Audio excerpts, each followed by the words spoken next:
Hey everyone, it's Des and Marco with After School with the Admins. Thank you for tuning in. Please like and subscribe, share with a friend. Here's our newest episode.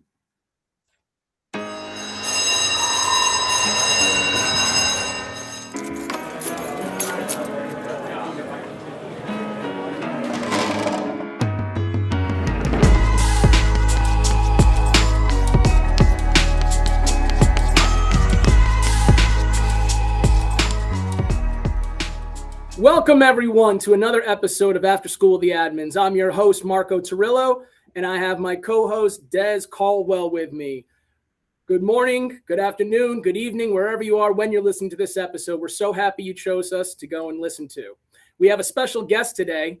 We have speaker, author, former educator, but still educating people all around the world, Jimmy Casas. Jimmy, thank you so much for joining us today.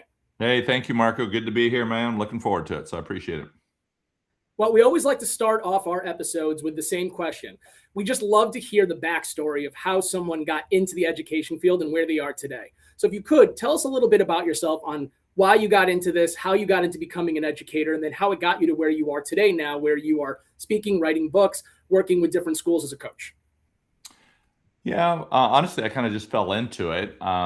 Like many of us, we didn't necessarily go to school to be an educator or be an engineer or be a doctor. We just kind of land there, and then we just kind of, things happen in our lives, and maybe we find the right people who influence us or impact us or inspire us. And the next thing you know, we're on a different trajectory, right? And that's kind of what happened to me. So, I was at the University of Iowa. I was struggling. I'd already dropped out of college twice. I couldn't figure out what I wanted to do, if I even wanted to be in college.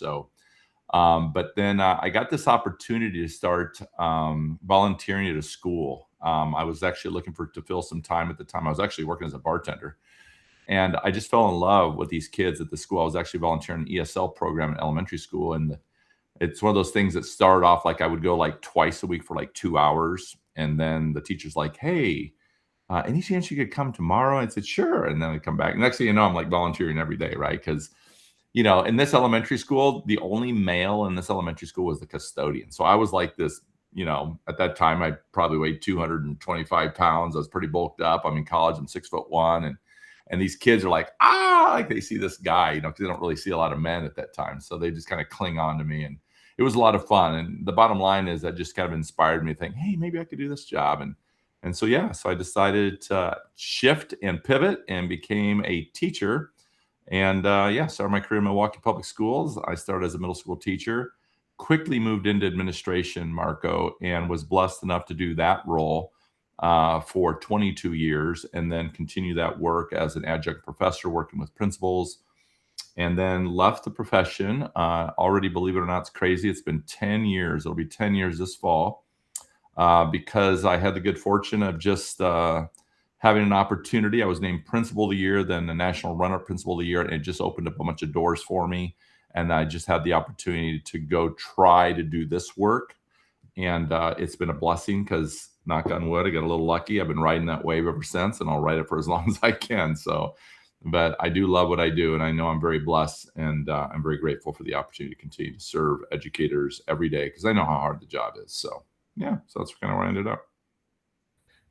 I can tell you, I always love hearing those stories because more often than not, we hear it's never a person that wanted to become an educator from the beginning. Mm-hmm. And it's just, we always call it's a calling. We say to people, like, it's a calling to be a part of that, because most people go in and they're just like, yeah, I was a good student, or I was okay, or, I wasn't a great student, but it was always that one individual that somehow you found your way into working in a school.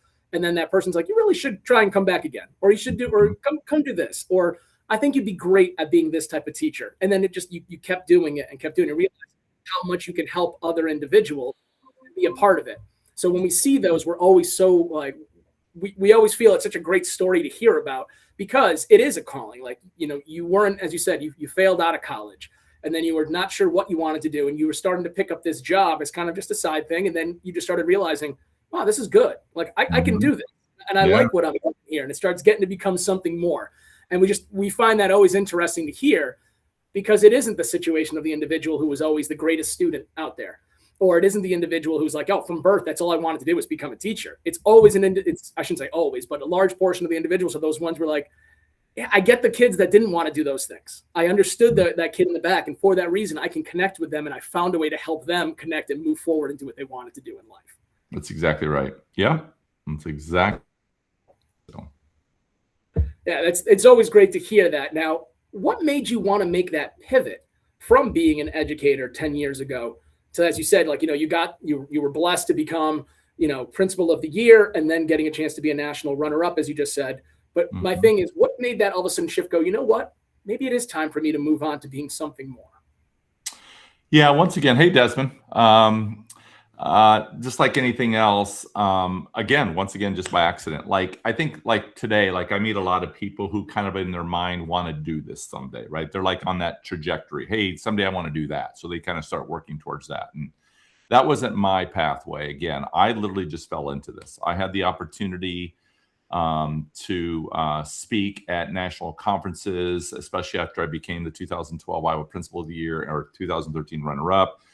And because of those conversations and those opportunities, the doors just started opening up for me. And for whatever reason, my message or the way I delivered my message was resonating with people. And we started getting calls to, hey, does he speak? Can he come speak at my school? We'd love him to come speak at our conference. And that's kind of how it started. And it just kept building. Every time I'd go out, then I'd get more. Like I'd go to a conference and I'd come back to my job and I'd get like 5 or 6 calls like, hey, we heard you. We want you to come to our district. Do you do that? And so then after a while, of course, like anybody else, like, listen, I have a real job. Like this is just something I do on the side. And next thing you know, it's kind of taking over my life. And I'm loving it and I enjoy it. And I feel like it makes me better in both arenas. I mean, I really did. I felt like every time I go out or I'm working with schools, I'd come back to my school and I'd say, well, geez, I'm asking schools to do these things. Am I doing these things? So I feel like it's pushing me to be better. Like, I don't want to be that guy out there talking about these things, but I don't even do them at my school. So I'm working really, really hard to create these experiences that I'm asking other people to create. So I feel like it's helping me be better.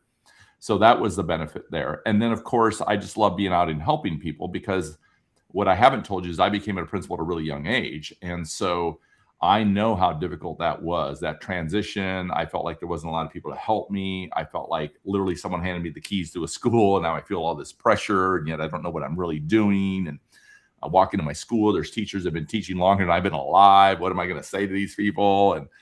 And so there's all these things that are kind of messing with you. And so my point to that being is I'm doing both these jobs, and eventually I get to the point, well, listen, I only have so many vacation days. Like, I have like 4 personal days. So I'm limited in the number of days.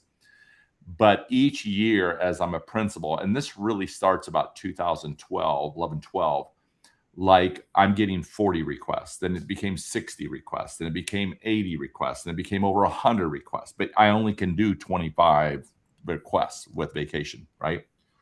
So at some point I thought, geez, if I could not have this job, I could do those things. And so I made the decision to go for it with no guarantees. I'm like, well, what if I now leave the job? And now it's like the phone stops ringing, right? So there was always that a little bit in my back of my head. But again, with the grace of God and just being very blessed in those opportunities, it's been a great ride, and it's never slowed down. If anything, it's just continued to build. So I've been at it now for 10 years. So yeah, just fell into it. Like I didn't wake up one day and say, oh, someday I want to do that. Like I'd go to conferences and hear people. Like I never imagined myself like, oh, I'll be up on that stage. Or, I mean, writing a book. Are you kidding me? I mean, come on. Like, no, that's never going to happen. Like I barely made it through college, dude. Like I don't even know how I made it through high school. Like that ain't me. These are academia people. These are people that do research and are great writers and love to write. And that's not me. But it's funny because I think it's a timing thing. Like I literally fell in right when Twitter was blowing up. I fell right in when the opportunity to go on YouTube or to write something that you could self-publish. I mean, these things weren't around, in 1980s and 90s. And so I just fell into it. And so I felt like everything has always just kind of come at the right time in my life. And so I know I'm very, very blessed. So I'll never take it for granted. I know that. Appreciate that perspective. First off, honored to have you have this conversation with us. But I mean, I've done a very little bit of keynote speaking and professional development from other places or places outside my own district. And I will say that the teachers especially seem to really, really appreciate when someone who has done the work is standing before them. I remember I did a keynote speech, and I couldn't stay for the rest of the convocation because I had to get back to my school to do lunch duty. Yeah. And I received a standing ovation simply because, listen, I would love to stay and talk with you all and, you know, rub elbows and all that. I got recess duty to do, people. Right, I got recess duty to do. I'm still doing this. Yeah. And the teachers especially, and I do believe the administrators as well, and central office and all those folks, I think everyone appreciates it. The teachers especially appreciate those who have done it. And that's not a knock on academia. I mean, there is absolutely a place, but for those of us who have been practitioners, those of us who have done it, especially those of us who are still trying to balance the two, I think there is a special appreciation that exists for that. Certainly I can appreciate and give kudos and a high five for having been a principal at an earlier age, you know, early enough that there are a lot of people that, you know, would have traditionally been your mentor if you were still in the classroom. Yeah.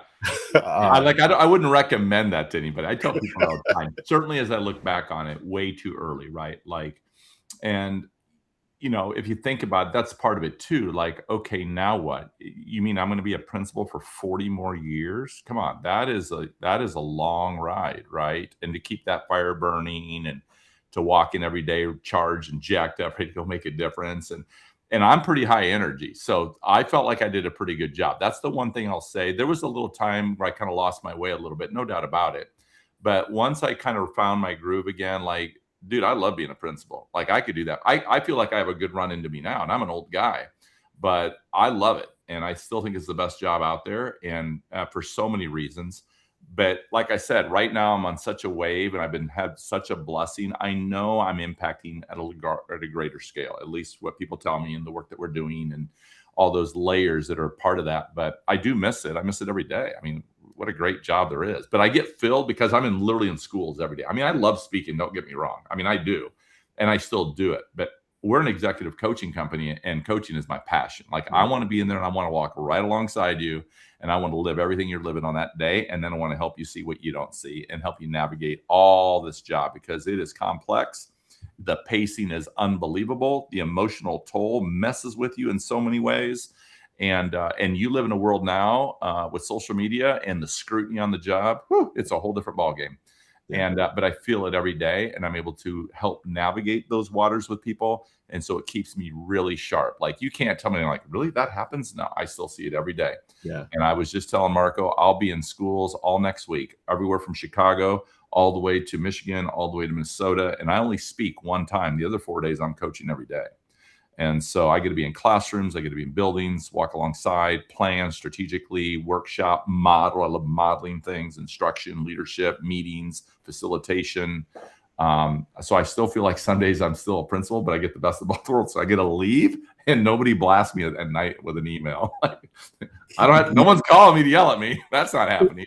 You get to be the step parent. Yeah, it's kind of no, not the step parent, the godparent. The godparent, right. I have a child that I don't have to worry about him at night. So that's exactly right. So anyway, so those are some thoughts. But I appreciate that, Desmond. Thank you.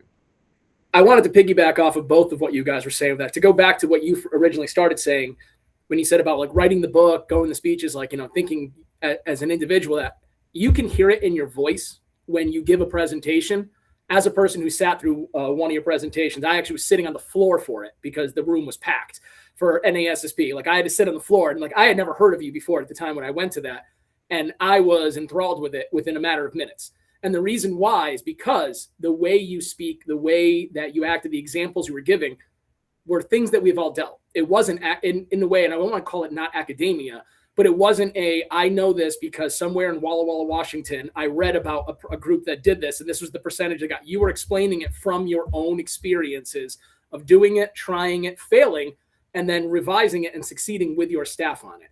And I think that's why it's successful, because it doesn't feel like I'm reading someone who spent their entire life inside of books and have just like been a part of major studies to learn it, but has never actually put their hands into the ground to try and build it themselves.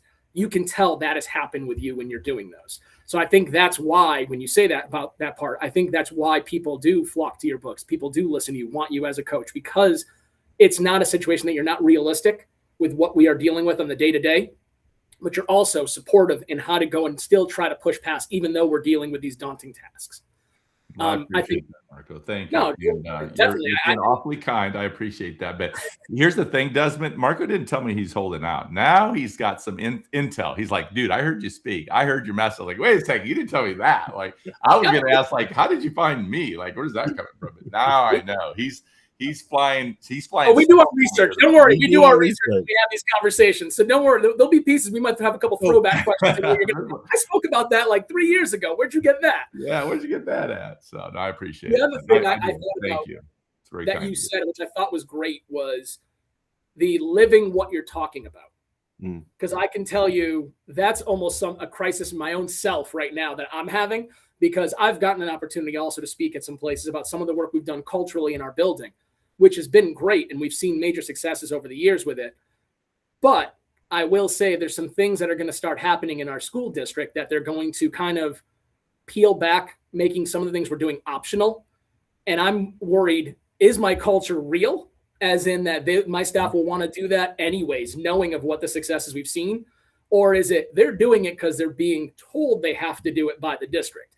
And that is the true step of the culture of like, are you really walking the walk, or is it all theatrics? We always call it, like we say about like, we're great thespians at certain things. Like we can do a great job of acting it. It doesn't mean we're actually doing it when we do it in the rooms, but like, that's something I know myself with it. So like, I hear you when you were saying about, as an admin, you go out and you speak about these things, and, you know, definitely people are writing notes and listening on it.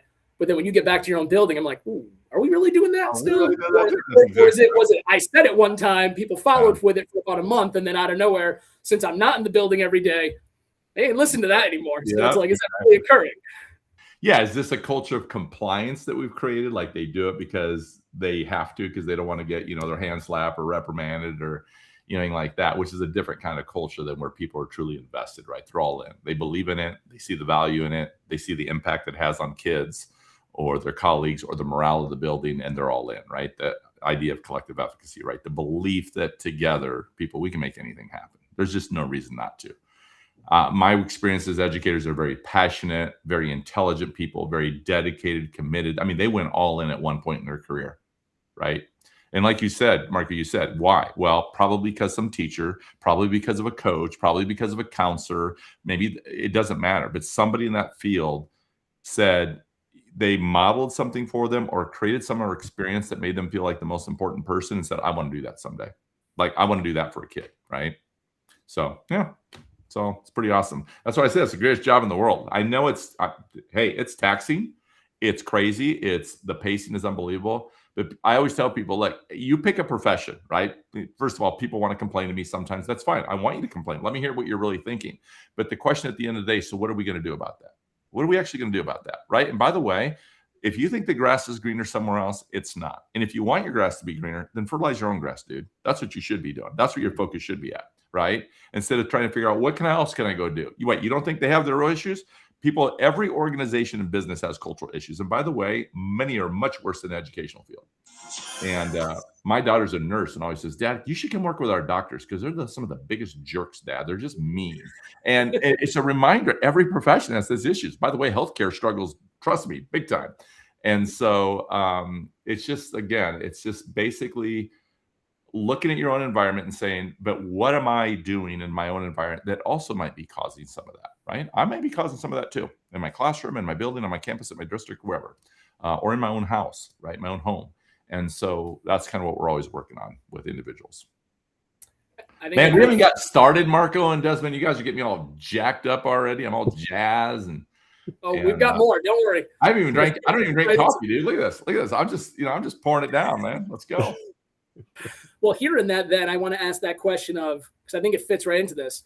You used to say, or I should say, still say, we need to talk more about from the I got you to I got you. Mm-hmm. Talk a little bit about where that came from. Give us a little bit about how that fits into the day-to-day. Yeah, that one's a little personal, to be honest. So I got to be careful here because this one messes with me a little bit.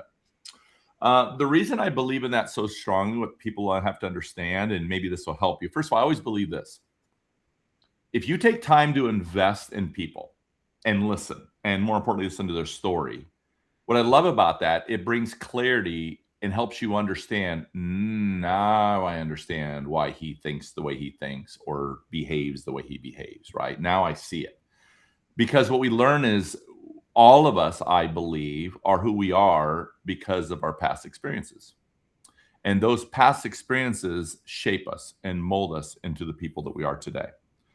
So I always say, if we're not willing to invest time to understand these individuals and their story, then you almost devalue them because you don't really want to understand them, right? But we should, right? Because I believe this. And again, this is just philosophically what I believe. And I'm not saying people should agree with me, but at least I explain it. Like, I still see myself as a teacher. So I try to explain everything. I'm not the telling guy. I'm not a consultant. I'm a coach. I'm a teacher. That's what I do.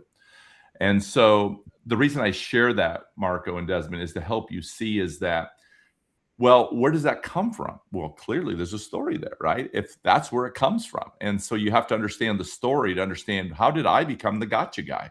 Okay, I'll tell you how I became the gotcha guy, because I started my career in the inner city school and I watched people play gotcha games with kids and it would mess with me. In my personal school experience, people have played gotcha games with me. Right? I was the brown kid, the class clown, the kid that people didn't, believe, was lazy or wasn't going to amount to anything. So I'm getting labeled and it's messing with me, right? So I can still see that. I can still be in school and knowing that adults played gotcha games with me. Now, I don't begrudge them. I don't hold it against them.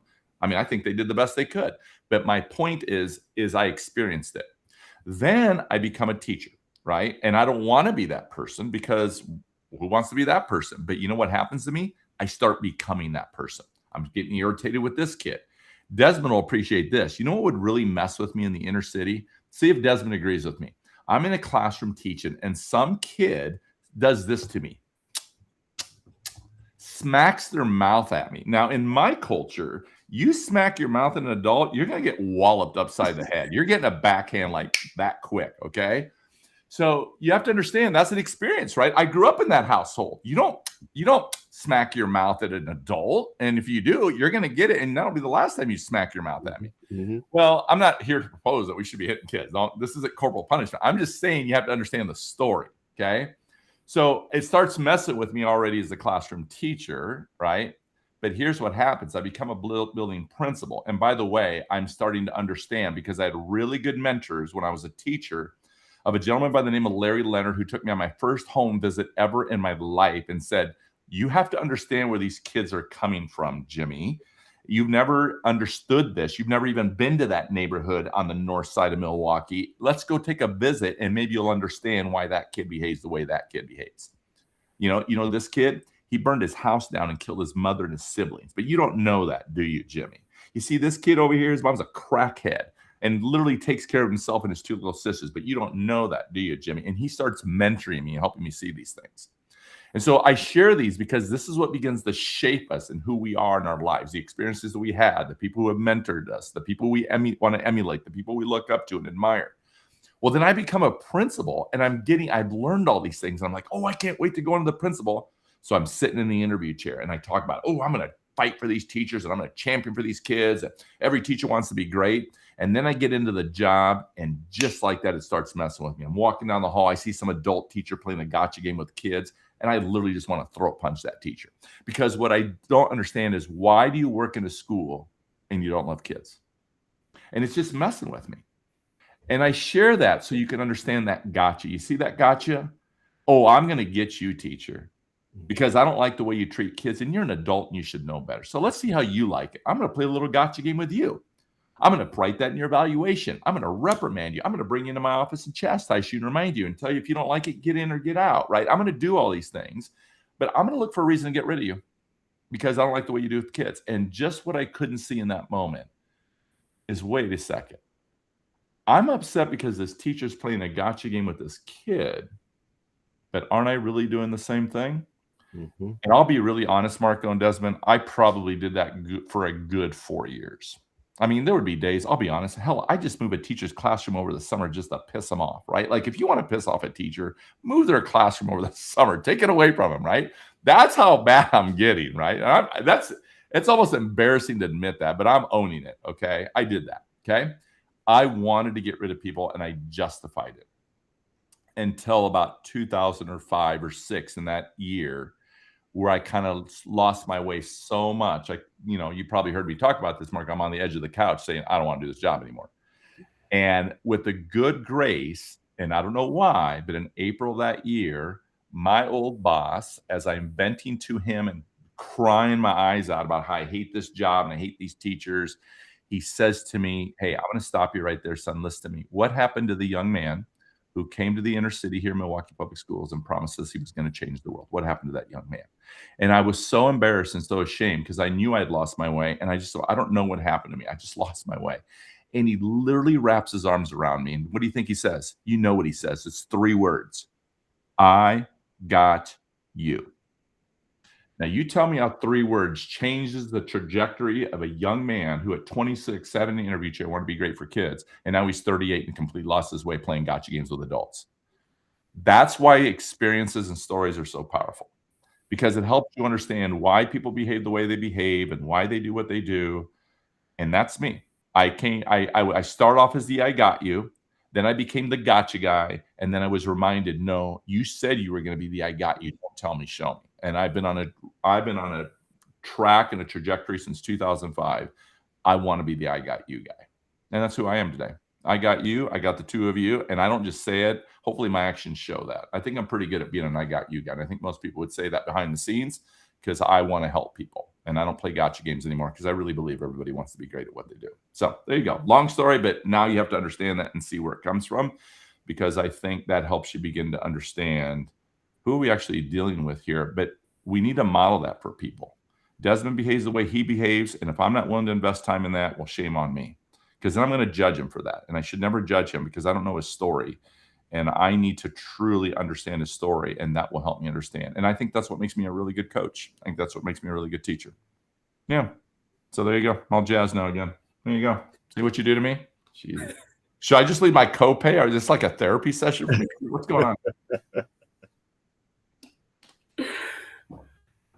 So hearing that, it sounds like it honestly going to fill right into where our next spot is going to go. Hey, Desmond, you ever seen Marco speechless? He's like, what the hell am I going to say about that now? Listen, I'll be very honest with everything you're saying. I'm loving it because like those types of stories are things that not everyone in every district understands.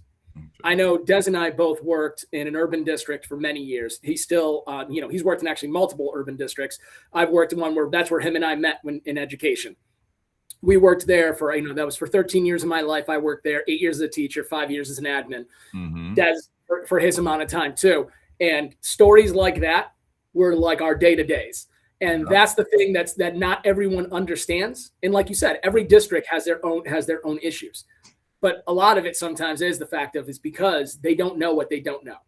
And like that story right there is so important, because that was your wake-up moment to realize, the way you were taught and the way you thought you're supposed to respond to things was absolutely incorrect, because it worked in that area for those kids that you had. Most, probably not even all. I guarantee there were probably kids in that district that you were in that you learned this, that were just being left behind and not being treated or seen or noticed.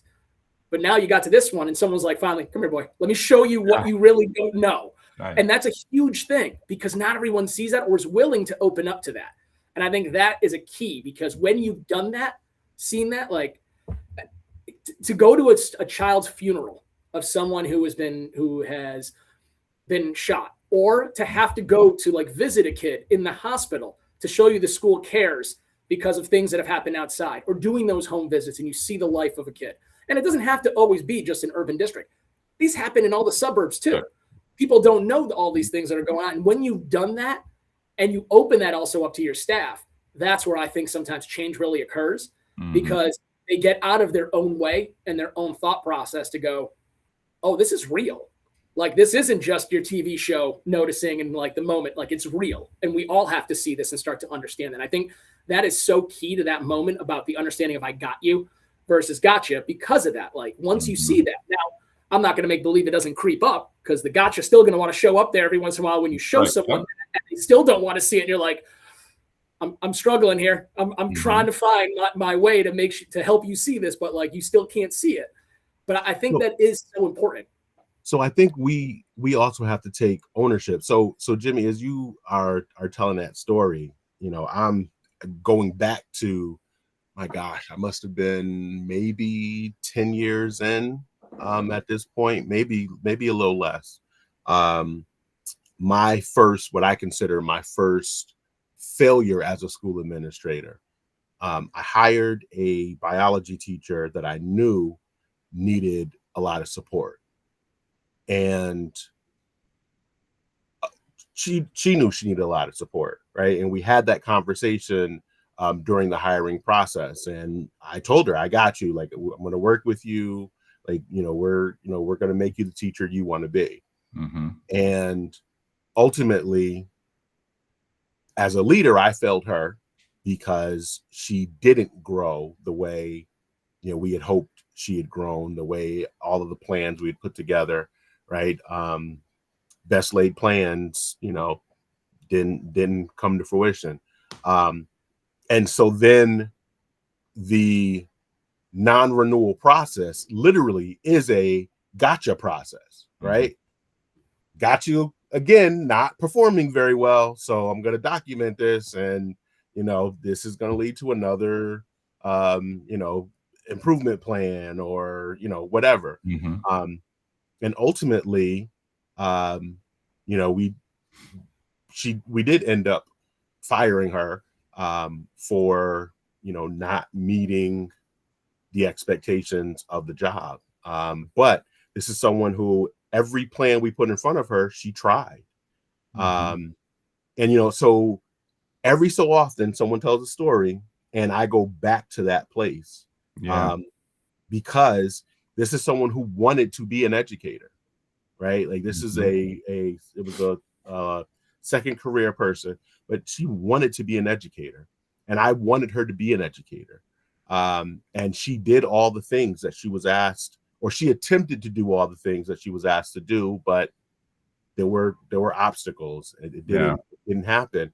And so we went from, this very positive, I got you, to, nah, I got you. Like, we gotta, change plans, and never got back to, I got you, and never figured out how are we going to get you to be successful.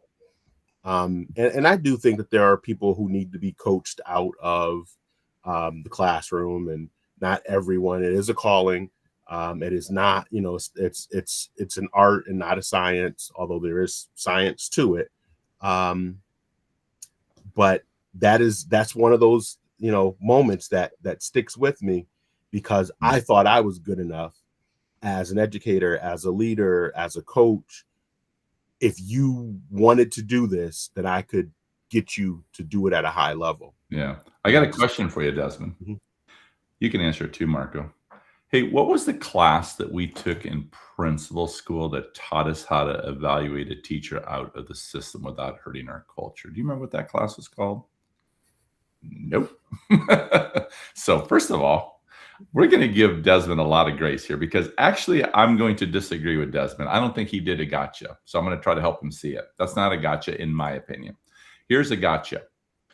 It's April right now. And all across this country, teacher evals or the summatives are going to be due for those teachers, whatever their cycle is, whether it's 1 year, 2 year, 3 year, whatever that is. Okay. Here's a gotcha to me. The teacher walks in next week and the principal says, here's your evaluation, and they get it and they read it. In that evaluation is all the things they need to work on, or here's the thing that tells you you're not going to be renewed, or here's the tell that tells you whatever, and they're going to not renew them. That is a gotcha, in my opinion. And the reason it's a gotcha is because here's the mindset I want you to think about. Any teacher, in my opinion, that we are thinking about not renewing for a contract, they shouldn't find out in April in that meeting. They should have already known that back in December or January. And if we told them back in December or January, because we've already been working on them, and that's what I heard Desmond say, look, we put a plan together, we tried all these things. That is not a gotcha, because I think you are doing all the things. I think that was the I got you. What I learned is it's not your job to help her be a better teacher. That's her job. Your job was to provide support, to give her the resources, to give her the time, to bring clarity, to work alongside her. I think you did all those things. The finality of we're not going to be able to bring you back, if presented at the right time in the right way, is never a gotcha, in my opinion. I think you did all the right things. I think you did have her there. And I think the win for you, maybe you don't see it now. I'm curious that if we went and found that teacher today, whatever she's doing, and we relive that experience, I think she would say you actually carried her banner. I think she would say you cared about her. I think she would say you helped her. I think she might even say, if she's grown, I just wasn't ready. I just wasn't ready. And so to me, the gotcha means it's simple. Nobody should find out in the moment whatever it is you're telling them. They should have already known that was coming. So the skill is to be able to say to somebody, hey, listen, you know what I don't want? I don't want come April for me to be rewriting an evaluation that telling you you're going to be non-renewed. That is the worst case scenario for me. Okay. But if that's not going to happen, you and I need to get to work. Okay. Because we need to get some results, and I'm willing to help you and support you. But here's the good news. I'm not going to wait till April. I'll literally know in the next probably 4 to 6 weeks whether this is going to happen or not, because we have a sense of urgency because we're working with children. So you need to show me now that you want to do this. And if you can show me, I'll give you all the support, guidance. I'm all in. That's different to me. That isn't I got you. But the gotcha only comes when they're caught off guard. So it'd be like your superintendent walking in today, Desmond, saying, we're not going to renew your contract. That's a gotcha, because you're completely caught off guard. But if your superintendent's been having conversations with you all year long and you know what's coming, if you don't take care of your business, then that's on you, right? That's what I say to everybody. So we can't fix all these issues. But anyway, that's just a different lens. And I'm sharing that because I think you did the right things. And so I'm going to let you release that one, because I think you did take care of her. She just wasn't ready. So good for you. Okay. All right. Now I owe you a copay. There you go, buddy. We're all good on that. So, all right. I'll ask a question then to kind of follow up with that, for actually Jimmy to go back to you and to Des on this one. Do you think the reason why, and I'm not going to speak for Des on this, the reason why you still think about that is, which I think is a problem in education all across the board when it comes to educators, the inability to admit that we failed at something, that we think that we failed, and like that it was our fault that this individual couldn't do what they got done at that time, though you put all those things in place. And it feels like, as in with everything, like we struggle in education, just like teachers struggle with doing it with students, like that we struggle to allow ourselves that, to know that we can't be perfect all the time. We can't do everything all the time that way. And I wonder, is that a piece of why that still sits with you? If I heard the first part of the question, if I was clear, and I would say this on that, is that I don't think the issue, unless I misunderstood, I don't think the issue is that we're afraid to admit that we failed. Desmond just admitted it. I've already admitted it. I think educators are actually the other way. I think educators are really hard on themselves. And I think part of the reason is because the enormity of the responsibility that it's had on us. It's like, geez, if I don't do my job here, this kid may not graduate. If I failed the kid, I don't want to be the kid who ruined his, I don't want to be the teacher who ruined his 4.0. I don't want to be that person. I don't want to be the person who he doesn't graduate because he didn't pass my class. I think these things do mess with us. I think so therefore, number one, I think that we are willing to own it. I think part of the problem is, and this is just in my work I see, so you would tell me in your experience if you can see this. Here's when I walk into a building today. So let's use this as an example. So someone reaches out to me and wants support. One of the first things I'm going to go in there is go in there and take what I call take inventory. I'm going to try to figure out what's going on in this organization, to try to get some sort of baseline, to find an entry point, because I'm a believer that our systems are actually pretty good. Like, we're not here to blow up a system. Your system is good. We might need to find an entry point to figure out, to make some small adjustments, make some micro moves, get some better results, but please do not blow up your system, right? That's not happening, in my opinion. So what we learn is this: when I work with a leader and they're struggling, I'm going to identify these different types of leaders. We have the fixer. Have you ever met the fixer? Yeah. The fixer is the person who feels like, I have to fix all these problems. Now, let's say Desmond takes his first principal job, or you do, Marco. As soon as you get that job and that weight falls on you, there is a sense of responsibility, a sense of pride, a sense of all these things that I cannot let these people down. They took a risk on me. I want to do great for them. I want to make a difference. That pressure can immediately fall on you. And so what happens, what we see is that person becomes the fixer. They are running around fixing everything. So the question we have to ask ourselves is, why are they a fixer? Well, let me tell you what we find out. Most fixers are servant leaders. What a great attribute that is for a leader. Great characteristic. We have a servant leader. Great. I want that. But the servant leader almost sometimes takes too much on because that's how they see themselves. They think that is their job, to serve all these people, you know? The second type of person we run into is not the servant leader, but the controller. The one who just doesn't want to give up that power for whatever reason. We're not judging it, but it's hard for them to give up a power. And here's the good news. You already know why it's hard to give up the power, because they've had some experience where they probably got burned. So we have to figure out what that is. We have the next person, and the next person is like me at 26. I'll be honest, hell, I just thought I could do it better than everybody else. It's the person with the ego who thinks they can do it better. So I'm just going to do it myself because I know I can do it better than you can, Marco. So why am I going to give it to you to do when I know I can do it better? Then we have the hero. Have you ever met the hero? I just want to do it so everybody goes, oh, Jimmy, we love you. Thank you so much. You're great. Because that makes me feel really good when I do that. I don't know if you knew that or not. So I'm going to do that a little bit. And then there's the person who just does this. Honestly, by the time I explain it to Marco, Jonathan, or Desmond, I could have already done it myself. So I don't have time to explain to Marco. I'll just do it myself. So there's all these different things that we see that people are doing it.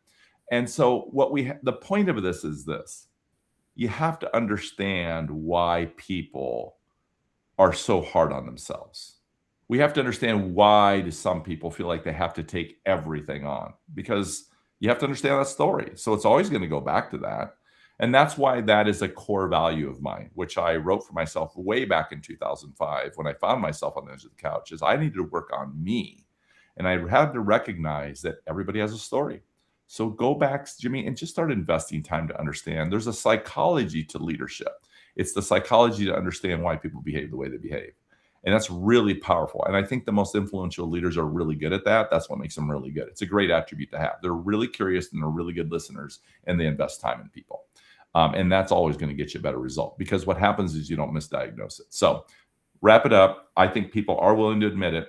I think we have to find out why they failed, and that story will help them get themselves out of that, because I do believe that people do the very best they know how and the very best they can.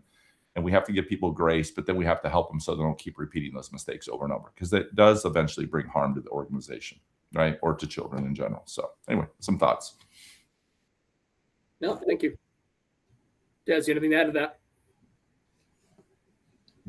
No, that was on point. Just giving you a chance. Trying to figure out, Des is like, which one of those am I? And be honestly, we're all of them. Yeah, we're all of them, right? We really are. It's just, what season are we in? What are we dealing with? What kind of pressures am I facing? Hey, dude, I'm a recovering fixer. Understand, that's never going away, because we want to help people, but it's dangerous because it's not sustainable and it's unhealthy, and we violate basic fundamental principles of leadership, which is, hey, your job is to grow and develop people, right? That's what great leaders do, right? They're really good at influencing. They grow and develop people. They build capacity. And so the fixer, the person who's trying to do everything by themselves, the controller, the one, and we see this in organizations all the time. You see this. We just do what we're told to do. And those kinds of people, it creates that compliance culture, which is not good, which is eventually going to impact morale, really negative. And people are not bringing their best, and there's certainly not high productivity out of these people when their whole life is built on compliance. I'll do it, but you understand, I'm going to do it at this level. Like, I'm not striving to do it great. I'm just trying to stay off the radar. That's all I'm trying to do right now. And that is not a really good culture. So that's just what we see over and over. So, well, I think it also goes into, if you're the fixer, your staff or your community doesn't learn how to do it themselves either. So when you walk away, if by some day you have to leave, whatever happens, the entire place crumbles, because it wasn't, they don't know where to do. They don't know where everything was even like stored. They're just kind of like, I don't even know what that is.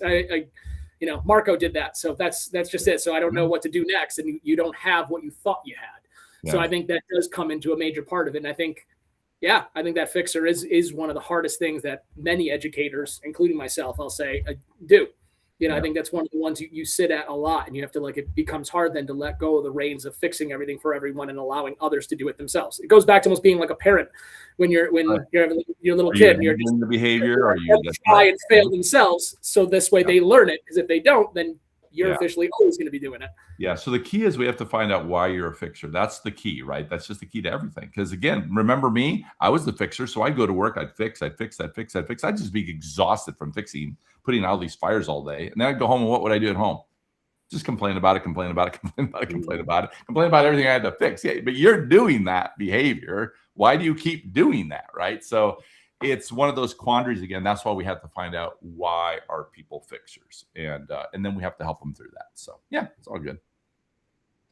So you have a new book coming out that you're collaborating with another author called The Drip Effect. Can you tell us a little bit about that? That is a book that I'm writing with my good friend and colleague, Jessica Cabine. I don't know if you've met Jessica. If you haven't, she's amazing.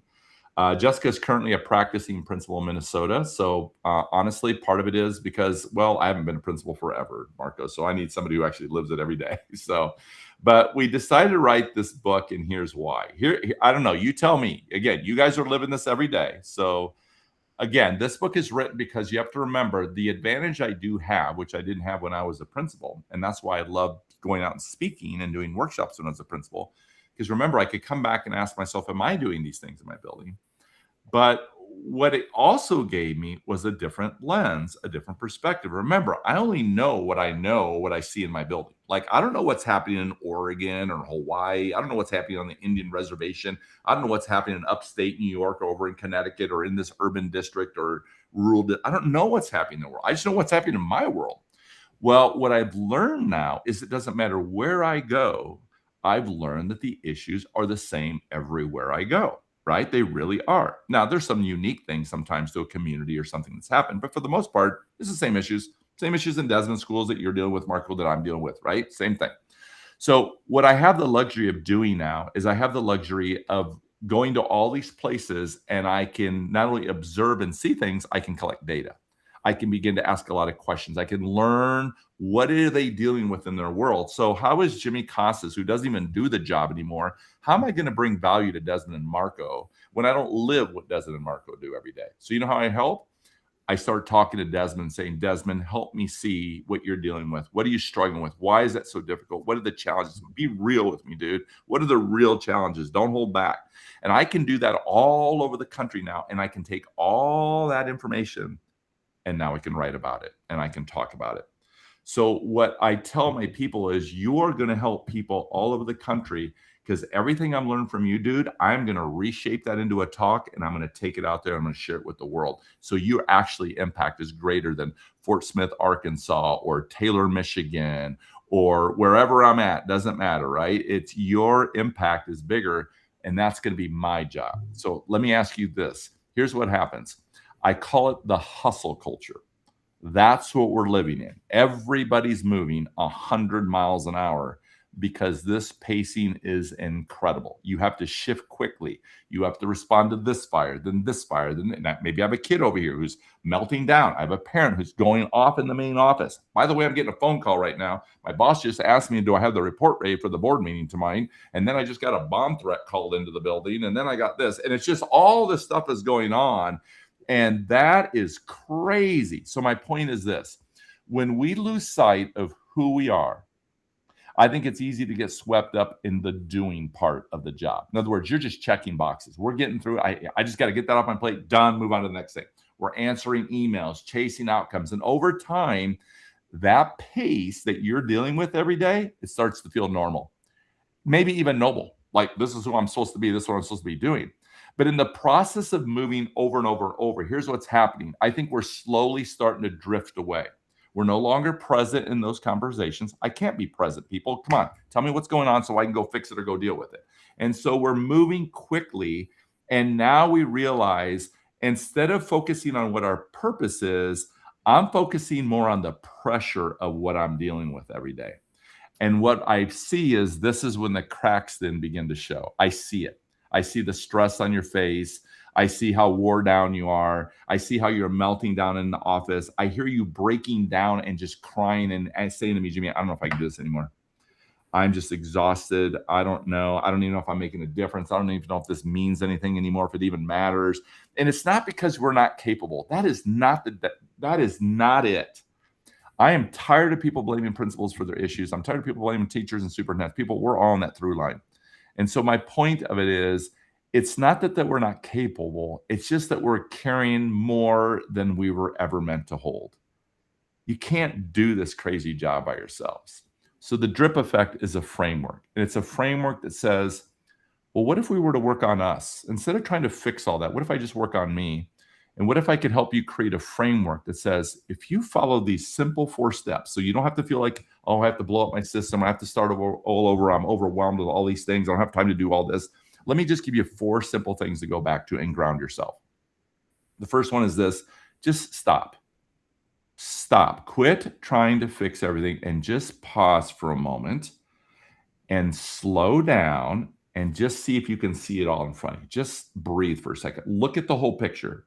Most leaders are pretty good at seeing the bigger picture, but we're not seeing it because we're moving too quickly. So slow down and just look at it. See the whole thing in front of you. And after you see the whole thing, what I want you to do then, after you pause, is I want you to try to clarify what is really the issue here and what's really causing it. See if you can see that first. And if you don't know, guess what you're going to do? You're going to go find out. Quit trying to fix it. Clarify what is causing this issue. After that, then go do something about it. You can't just sit there and think it's going to go away or avoid it or whatever it is we do. We have to act on it, because what we learn is this. Have you ever been in places where the process just becomes the product? We just talk about it and talk about it and talk about it. Hell, a year later, we're still talking about it. When are we going to do something? And what we don't see is people are starting to lose confidence in us. They're starting to get frustrated. Apathy starting to set in because they don't think anything's ever going to change. And so you got to do something. But the part that we see most often than not is after we act, we don't circle back, which is critical. And we don't circle back to debrief. We don't circle back to reflect. We don't circle back to refine and actually see, did this actually work? Or what adjustments do I need to make? So the drip effect reminds us that we have to operate from some sort of framework. But my point of that is there's a process how to slow down. And what we learn is that there's a through line in all of our organizations, and that starts at the board, to the central office, to the building level principal, to the classroom teacher, all the way to the student. And what I've learned and what I teach is that there's a through line.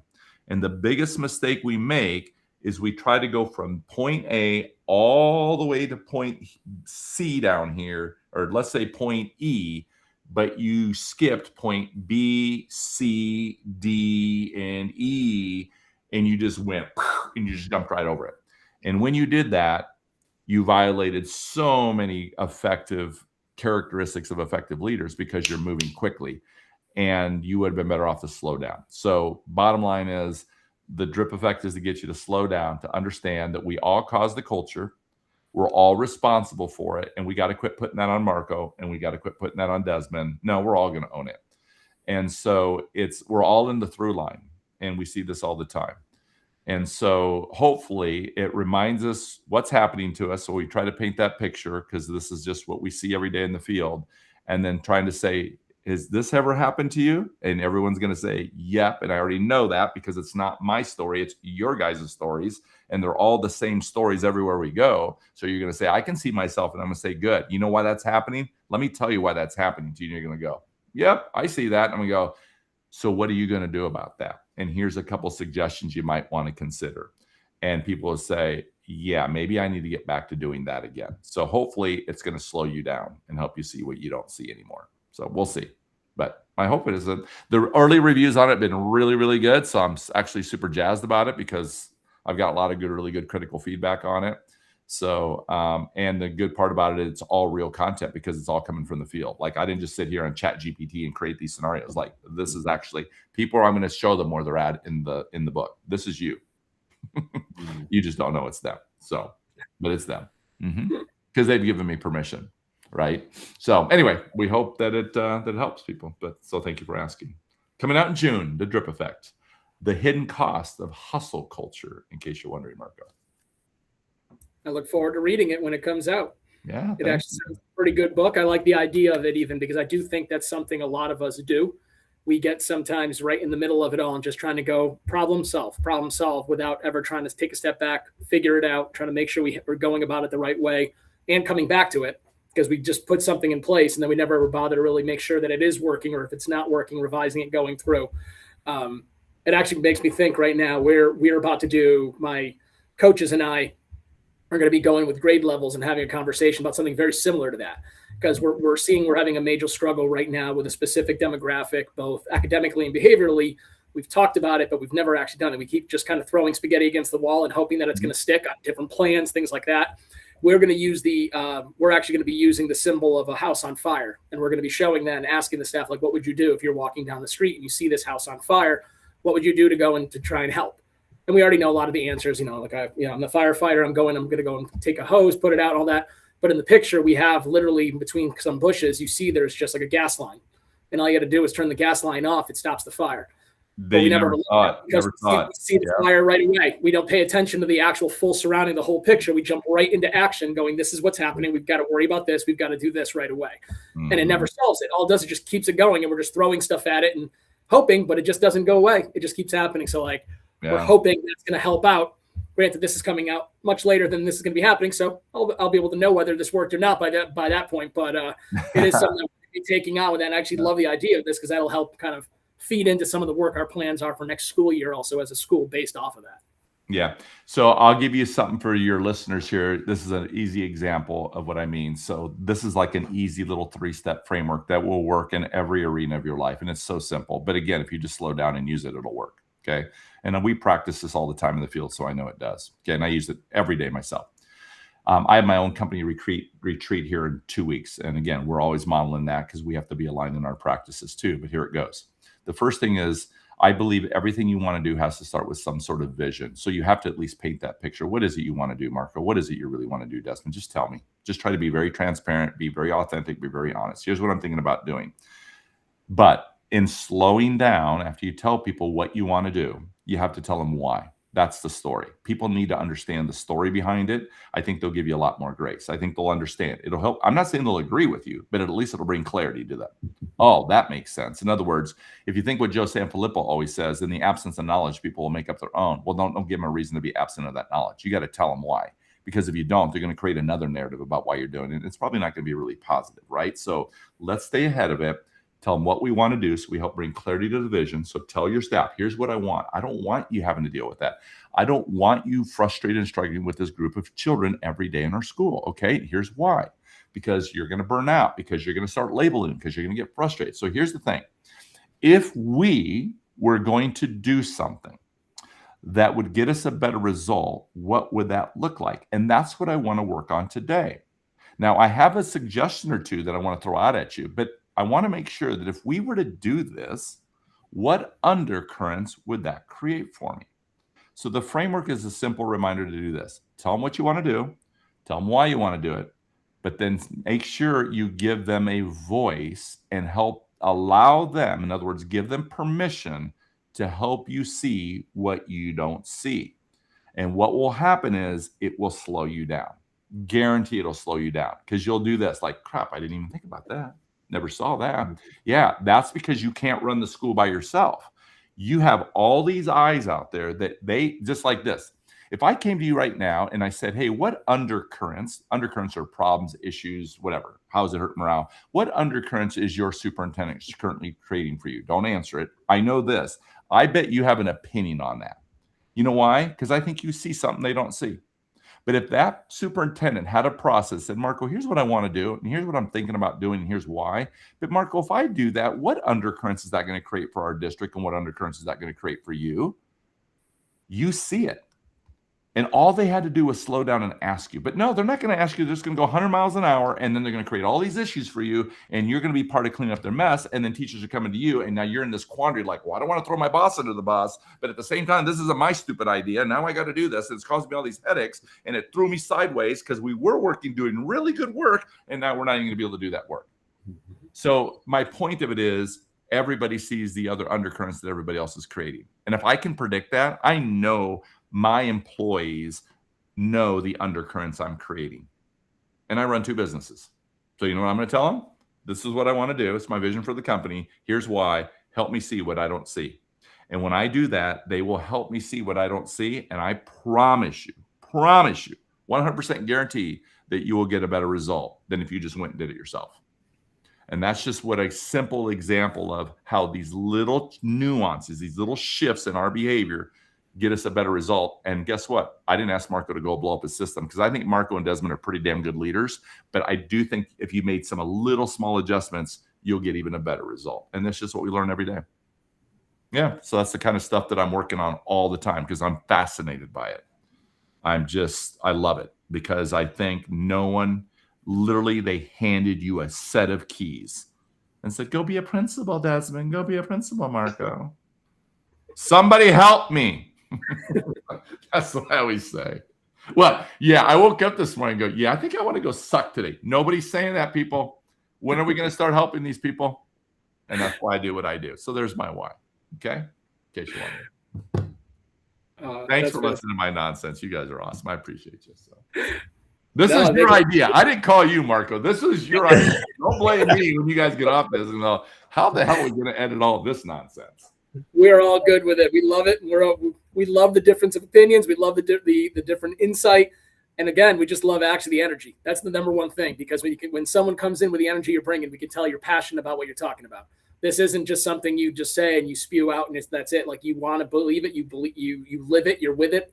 You get it. And we are completely behind that 110%. So no apologies, nothing to it. It's great. Yeah. And honestly, God bless the two of you, because I'm going to be really honest. I need you staying healthy, and I need you to keep doing the work you're doing, because the truth of the matter is we are losing people, and we have to figure out ways to support them so we don't lose them, right? We need you guys leading these organizations so we can still keep impacting teachers and kids in really great ways, because I'm also Pollyannish in the sense, listen, I still think it's the best profession. And we got to figure out ways to help our profession, or we're all going to be in trouble. We're all in trouble. And so that's what I'm fighting for every day, because I don't get to do what you do. I mean, you have a real job. Let's be honest. This is not a real job, people. Okay. It is not a real job. Okay. I mean, it feels good when you're out there. You two have experienced it. When you're on that stage, it feels amazing. But that isn't the real job. The real job is when you walk back in your building the next day and someone just literally punches you in the face. Now you're like, whoop, back to reality. Okay. I guess that day yesterday is over. Well, that's why we need you. And so just God bless you. And I mean that sincerely for you and your listeners who do this work every day. I'm jealous because you get to do it every day and I don't. But the good news is you don't have to edit anything out of this talk, because I don't regret anything I say. I just say what I say. But I promise you this, I'll explain it and I'll teach you if you want to have me teach it to you. And I promise you'll get a better result. And I know that because someone taught me, and it shouldn't have taken 12 years for somebody to teach me. That's what sucked. It shouldn't have taken 12 years for somebody to finally help me, because as soon as they did, you know what I kept saying? Where the hell were you 12 years ago? Like, that's not right. Like, I could have avoided all that stress and all that trauma and all that nonsense, but nobody helped me. Nobody. But here's the question. Would you have listened 12 years ago? I think I would have, because I listened to Mr. Leonard, but he wasn't the person. He just helped me to help me. But I'm saying someone should have been assigned from the very beginning when I was hired to say, hey, during your onboarding process, Marco, Desmond is going to be coaching you during that process. And here's why. Okay. And what we've learned is once people start experiencing it, they love having a coach. Why wouldn't you? I get a thought partner, I get a confidant, I get a cheerleader, and I get someone who doesn't ever judge me, and someone who actually gets me. That's a pretty freaking great onboarding process. But no, we won't invest in that. We'll just give you the keys, and then we'll just keep firing principals and saying, well, let's go get another principals. Yeah, because you think your fourth principal in 6 years is your answer, dude. No, it's not.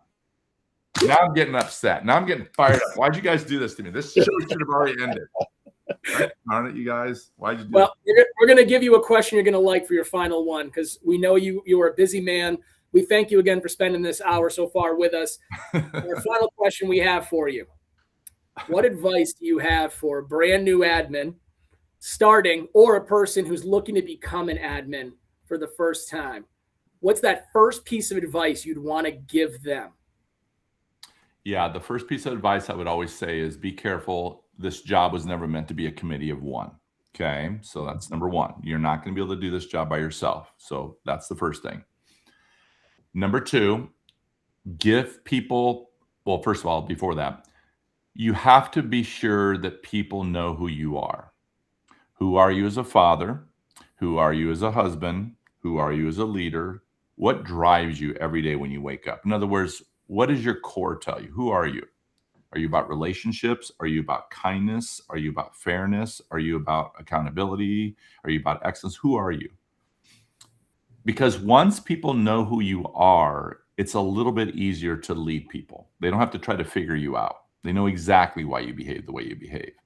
So, number one, again, don't try to do it all by yourself. Number two, try to be really clear about who you are as an individual in every arena of your life. And number three, once you're clear with that, give people permission to help you be that person. Because this job is going to come at you and it's going to change you. And you're going to need a foundational core to go back to. And if you've given people permission, here's the good news, they'll see it long before you see it.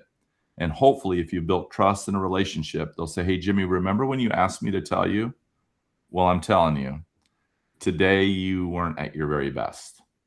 And you're going to need that because you've got to give people around you permission to help you be great, because I don't think anybody can be great by themselves. I think you're going to need a lot of help. I know this. Marco's sitting there and Desmond is sitting there, and I know darn well I'm sitting here is because all of us allowed people to help us get to where we're at today. But there's something about this chair that will mess with us that all of a sudden we feel the pressure to have to take care of everybody and fix everything, and you can't. And so don't ever stop giving permission to help you be great. You already allowed people to help you get there. Allow them to keep helping you. And then, yeah, I think you'll be a better version of yourself. Because if you know who you are, and if I were to ask you right now to write down, you can see the wall behind me. Those are my 4 core values. I try to live those in every arena of my life every day. You know why? Because those 4 core values, that's a really, really darn good version of myself, right? It's a really good version of myself. If I can live those values, I have a pretty good life going on. But it also brings clarity about who I want to be, but it holds me to a higher standard because now people know what I expect of myself, and I expect you, my wife, you, my team, you, my employees, to hold me to that standard, because I'm not a perfect being, and I will go sideways eventually, either because of the pressure or because of my personal life or because of my health or because of the stress. Whatever's happening in my world, it's coming, and I know that. So why don't I just stay ahead of it and give people permission to protect me and help me before it gets too far sideways on me, and I can recover it pretty quickly. So, and the last thing I'll say is this: when this job comes at you, because it will, and it's going to come at you fast, all I want you to do is sit down, imagine yourself back in the interview chair, and remind yourself what you said when you sat in that chair, what you were going to do and who you were going to be. Because I think that's the best version of all of us. The interview chair is who I want to be. So that's what I'm going to do. There you go. Thank you again. We really appreciate you being on the podcast today. Is there anything you'd like to promote before you go? Anything that you're going on? I know you have a podcast, The Interview Chair, that you've kind of mentioned a little bit about, but didn't say specifically. It's a great podcast for those who have not gotten a chance to hear it yet, but I recommend it highly. Is there anything else that people can see you at, or places to go and find information about you? Yeah, I mean, I think if people really want to learn more about what I do or what we do, or our team does, and who we are and all about, I mean, obviously you can get that from, first of all, go to the website. You'll see all sorts of resources. But I think more important than that is, hey, the Interview Chair is a free resource. Just go check that out. See if it resonates with you. If you want to invest more, we would love for you to consider coming to our Culturize Institute. That's in June. It's going to get sold out again this year. We have sold out every year. And right now it's going to be awesome. Joe Sanfilippo is going to be our highlight keynote. Rachel Echo Ed is going to be there. But I think what you're going to find out about our conference, it's different in the sense that people who are there are coming there because they want to learn a little bit about themselves and who they are. And they want to start reliving their core values again. They want to find themselves, and they want to make connections, because at the end of the day, educators are some of the most amazing people when it comes to taking care of each other and supporting for one another. And so I do think the response we get from people is the experience is unbelievable. And I think people will get that experience. If they want it, if they find themselves questioning or doubting, this is the Revival conference to go to, because it'll rejack you up and remind you who you want to be. And then it's going to help you launch you right back to that person. At least that's what people tell us. So we'll be there June 23rd and 24th. But other than that, just reach out. You can reach out on my website. I promise I'll get back to you, because I want to help. Because remember, I don't have a real job anymore, people. So I have all the time in the world. Thank you so much. Des, any final words? No, I appreciate it. Thank you so much. Hey, God bless you, Des. God bless you, Marco. I really mean that sincerely. You guys are awesome. I appreciate you. Thank you. Well, again, thank you so much for being on the podcast today, Jimmy. You were great. This has been a great conversation. There was even questions we still had we wanted to ask you about, but maybe for another time. Part two someday. Part 2 next year. Sounds good to me. We're always willing to bring people back for other levels of it. Des, thank you as always for our Friday conversations. For Des and I, we like to say this is like professional learning for us. It's always great. We do these on Fridays. Usually it's after school's out, so we get a chance to kind of sit down and, as we know, the weeks can be sometimes hard, but getting a chance to talk with people who are super in love with education and have done great things, and hearing them from all across the nation of what they've been doing just really it uplifts us. And it's always great to have that moment to kind of go into the weekend thinking about, wow, what a great conversation with a great person we got to have. So we thank you so much again for being a part of that. God bless. Thank you so much. Okay. And with that, school's out.